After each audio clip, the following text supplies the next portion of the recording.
Hey guys, right now we're heading to Tulsa to meet Ndelle. But before we go, I just want to thank Dr. Ephraim. He's the one taking us around, and without him, it could have been difficult to shoot all these videos in Maryland. Doctor, you have something to say? I'm happy to help. Guys, go check it out. Check the Get It app. Download it.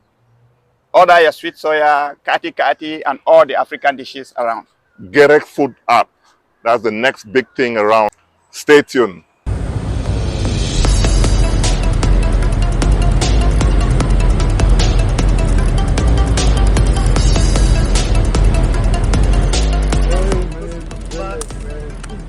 It has been too long, man, too long. Good to finally see you. Good to finally meet you. You've been great, man. You're looking great as well. Let's go in and talk, man. All right.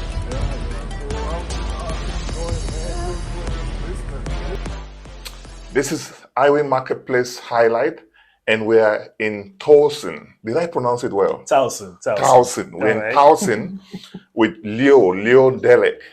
Leo Ndelle is an author and a serial entrepreneur. Thank you. But today we're going to be talking about the amazing books he has created for us. Nice to meet you again. Nice to meet you again. So it's been like almost 20 years, right? I know, no. It's been back in the days in UB, Picky Links was our hangout, and we'll spend a lot of time, laughing, working on the computer. Yeah. But tell us, how did you get started with the books? And the title also, sometimes I don't want to pronounce it myself. I want you to do that. All right.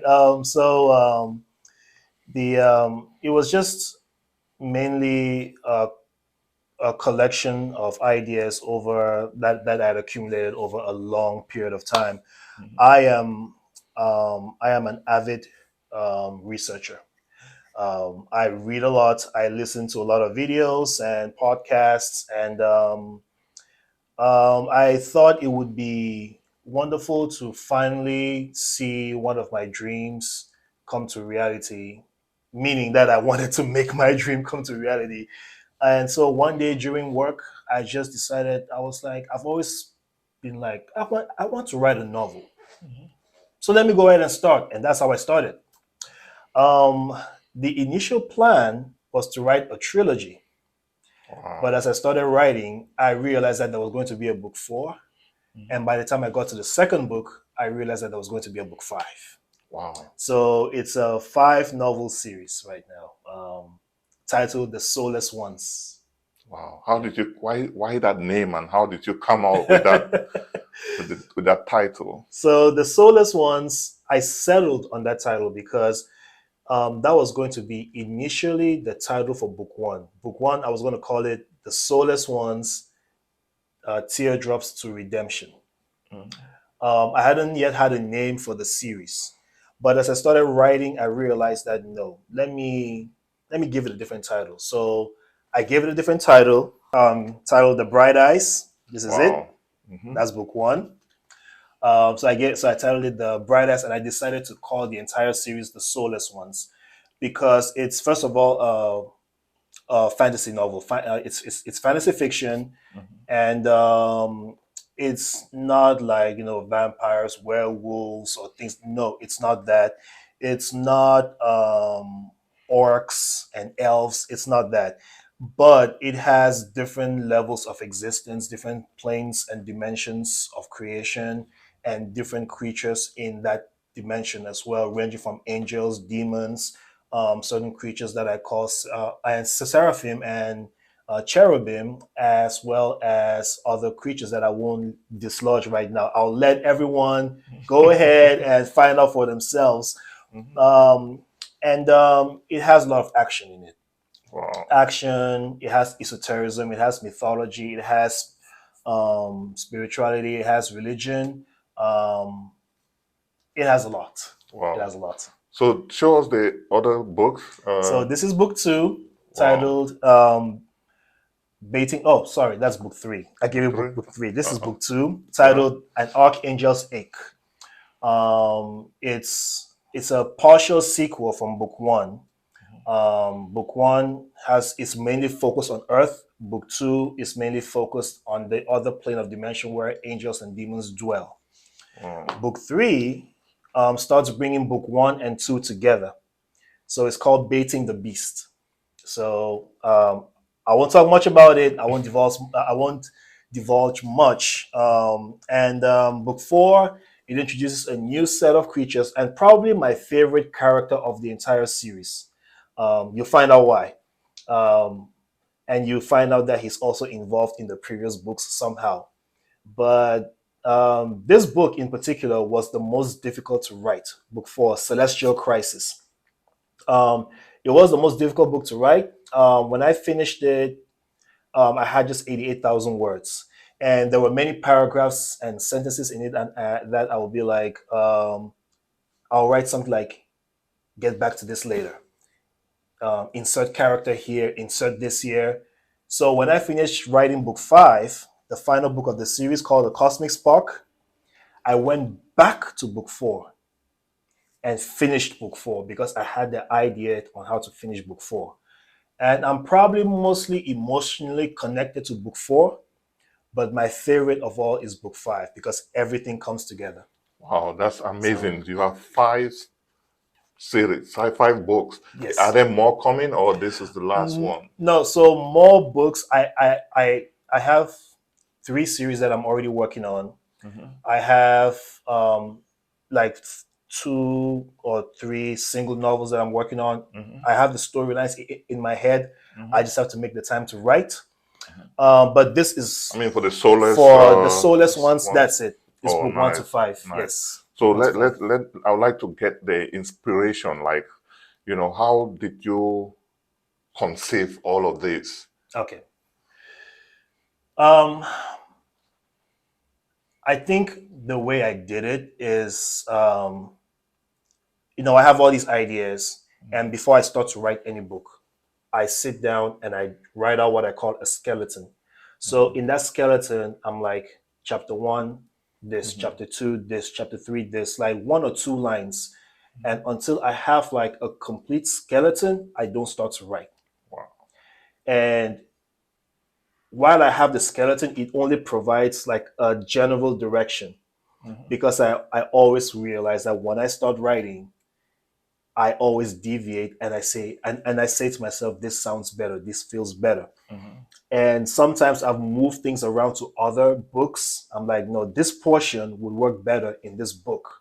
So I move it and put it in that other book. And I move things around like that. Wow. But like I said, sources of inspiration, esotericism, mysticism, religion, ancient astronaut theories, and just folklore. Yeah, there's so much about my own tradition because my father is from Bakossi. Yeah. So I included a few things from Bakossi, from our folklore. I put them in there as well. That's amazing. Yeah, and so many of the scenes are I want to say shot, but it hasn't yet made it to the big screen. Right. Well, so many of the scenes are written in Cameroon.